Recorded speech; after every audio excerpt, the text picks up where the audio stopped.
അഭിനയം തീർത്ത് കരാർ അനുസരിച്ചുള്ള പണവും പറ്റി അന്നേ ഞാൻ മടങ്ങിപ്പോവുകയും ചെയ്തു. അപ്പൊ അന്ന് ഞങ്ങളുടെ കൺമുമ്പിൽ കിടന്ന് മരിച്ചതാരാ? അയാളുടെ യഥാർത്ഥ ഭാര്യ മീര എന്നു പേരുള്ള ഒരു പാവം പിടിച്ച തമ്പുരാട്ടിക്കുട്ടി. നിങ്ങളും ആ ഡോക്ടറും ഒക്കെ പോലീസിൽ മൊഴി കൊടുത്തതുപോലെ അവൾ ആത്മഹത്യ ചെയ്തതല്ല, അവളെ കൊന്നതാണ്. അയാൾ കൊന്നതാണ് അവളെ. എന്നിട്ട് അവൾ മനോരോഗിയായിരുന്നെന്നും ആത്മഹത്യ ചെയ്തതാണെന്നും അയാൾ വരുത്തി. ഈ എന്നെ വെച്ച് അതിനുള്ള തെളിവുകൾ അയാൾ ഉണ്ടാക്കി. നിങ്ങളൊക്കെ അത് വിശ്വസിച്ചു. അതാണ് അവൻ, മഹേന്ദ്രവർമ്മ എന്ന അതിബുദ്ധിമാനായ ക്രിമിനൽ. മഹേന്ദ്രവർമ്മയെ ഞാൻ ആദ്യം കാണുന്നതും പരിചയപ്പെടുന്നതും കൊച്ചിയിൽ വെച്ച. അവിടെ ഞാൻ അല്ലറ ചില്ലറ മോഷണങ്ങളുമായി കഴിയുകയായിരുന്നു. ഒരിക്കലും ഒരു സ്വർണ്ണക്കടയിലെ മോഷണ ശ്രമത്തിനിടയിൽ ഞാൻ കയ്യോടെ പിടിക്കപ്പെട്ടു.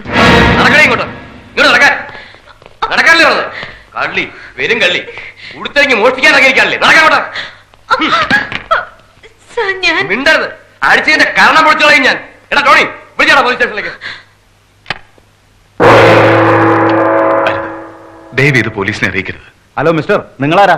ഞാൻ മഹേന്ദ്രവർമ്മ, ബാംഗ്ലൂരിൽ ഗാർമെന്റ് എക്സ്പോർട്ടറാ. ഇതെന്റെ ഭാര്യ മീര വർമ്മ. എന്റെ ഭാര്യ ഇതൊന്നും മനഃപൂർവ്വം ചെയ്യുന്നതല്ല. അവളുടെ അസുഖം അത്. അവളൊരു മനോരോഗിയാണ്.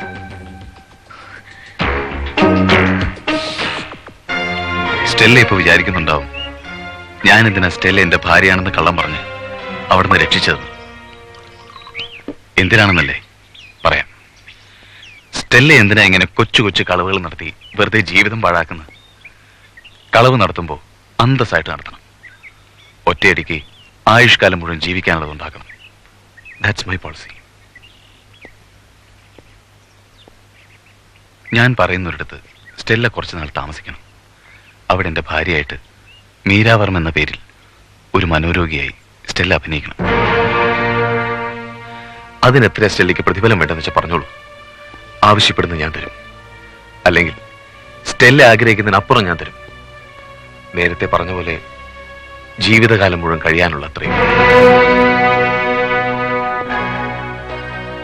സമ്മതമാണെങ്കിൽ ഇത് മുഴുവൻ സ്റ്റെല്ലയ്ക്ക് എടുക്കാം, അഡ്വാൻസ് ആയിട്ട്. ബാക്കി കരാർ അനുസരിച്ച് ജോലി തീർത്തു പോകുമ്പോൾ. സ്റ്റെല്ല പേടിക്കണ്ട. എന്റെ ഭാര്യയാവാൻ വേണ്ടി ഒരു നിമിഷം പോലും സ്റ്റെല്ല എന്നോടൊപ്പം കഴിയണ്ട. എന്റെ ഭാര്യ എന്ന പേരിൽ സ്റ്റെല്ല ജീവിക്കേണ്ടതും മനോരോഗിയായിട്ട് അഭിനയിക്കേണ്ടതും ഒരു ഡോക്ടർ മുന്നില. ഒരു മിലിറ്ററി റിട്ടയർഡ് മനോരോഗ വിദഗ്ധൻ, ഡോക്ടർ ഉണ്ണിത്താൻ. അങ്ങനെ ആ ഡോക്ടറുടെ കാറിന് മുന്നിൽ ചെന്ന് പെടാനും മഹേന്ദ്രവർമ്മയുടെ ഭാര്യയായി മനോരോഗിയായിട്ട് അഭിനയം തുടങ്ങാനും വേണ്ടി ഞാനും മഹേന്ദ്രവർമ്മയും വഴിയരികിൽ കാത്തു നിൽക്കുമ്പോഴാ ഞങ്ങളുടെ കണക്കൂട്ടലുകൾ തെറ്റിച്ചുകൊണ്ട് ഗോപാലകൃഷ്ണന്റെ കാർ ആ ഡോക്ടറുടെ കാറിന് മുന്നിൽ വന്ന് കയറിയത്.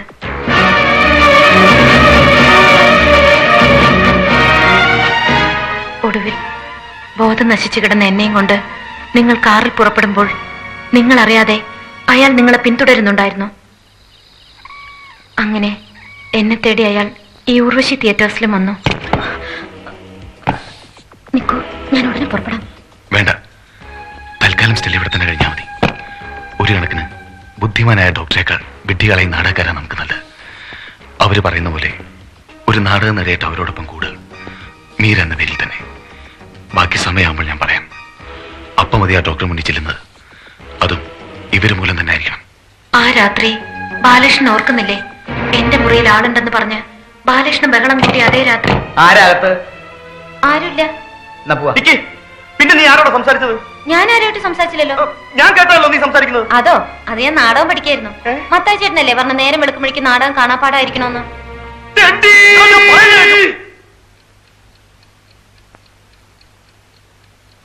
പിന്നീട് ഞാൻ ചെയ്ത ഓരോ കാര്യങ്ങളും അയാളുടെ നിർദ്ദേശം അനുസരിച്ചായിരുന്നു.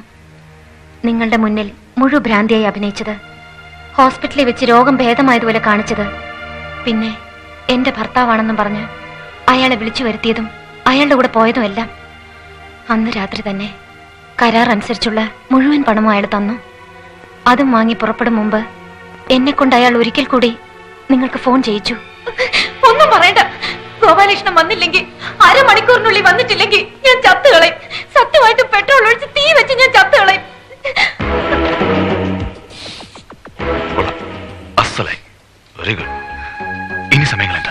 സ്റ്റെല്ല പുറപ്പെട്ടുള്ളൂ. അവരിവിടെ എത്തുന്നതിന് മുമ്പ് സ്റ്റെല്ല ഇവിടെ വിട്ട് ഇറങ്ങിയിരിക്കണം. കം. അയാൾ പറഞ്ഞതുപോലെ തന്നെ ജീവിതകാലം മുഴുവൻ കഴിയാവുന്നത്രയ്ക്ക് സ്വത്തും പണവും കാറും ഒക്കെയായി ഒരു വലിയ പണക്കാരിയായി മടങ്ങുമ്പോഴാ എനിക്ക് കിട്ടിയ സ്വത്തുക്കളെക്കാളും എല്ലാം വിലമതിക്കുന്ന ആ വലിയ സ്വത്തിനെ കുറിച്ച് ഞാൻ ഓർത്തത്. ഗോപാലകൃഷ്ണൻ എന്റെ കഴുത്തിൽ കെട്ടിയ ആ താലി, അത് ഞാൻ അവിടെ എവിടെയോ വെച്ച് മറന്നു. അതെടുക്കാൻ ഞാൻ തിരിച്ചു ചെന്നു. ആകസ്മികമായുള്ള ആ മടങ്ങി വരവിലാണ് ഞാൻ അറിയുന്നത് മീര വർമ്മ എന്ന പേരിൽ യഥാർത്ഥത്തിൽ അയാൾക്കൊരു ഭാര്യ ഉണ്ടായിരുന്നു എന്നുള്ള സത്യം.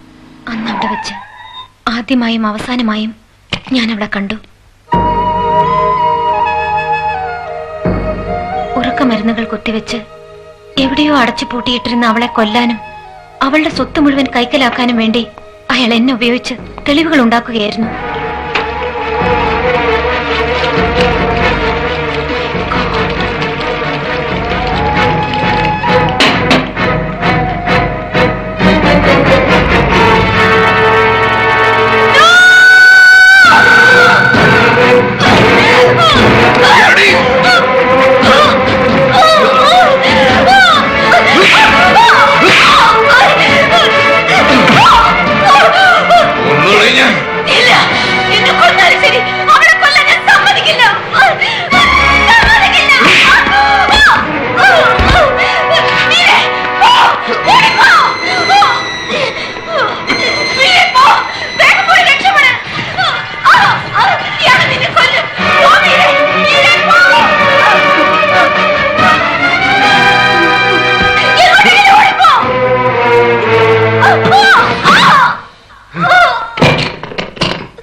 പാവിയാണ് ഞാൻ. ഒരു പാവം പെണ്ണിനെ കൊല ചെയ്യാൻ കൂട്ടുനിന്ന് കൊടും പാവിയാണ് ഞാൻ. എനിക്ക് രക്ഷപ്പെടണ്ട. അയാൾ തന്നൊരു ചില്ലി കാശ് പോലും എനിക്ക് വേണ്ട. ആ പണവും ഈ എന്നെയും നിങ്ങൾ പോലീസിൽ ഏൽപ്പിക്കണം. എന്നിട്ട് ഈ നടന്നതെല്ലാം നിങ്ങൾ പോലീസിനോട് പറയണം. എന്നെ ഉപയോഗിച്ച് നിങ്ങളെയല്ലേ അവൻ സാക്ഷികളാക്കിയത്. ആ നിങ്ങൾ തന്നെ പോലീസിനോട് പറയണം. അതെല്ലാം കള്ളമായിരുന്നു എന്ന് നിങ്ങൾ തന്നെ പറയണം.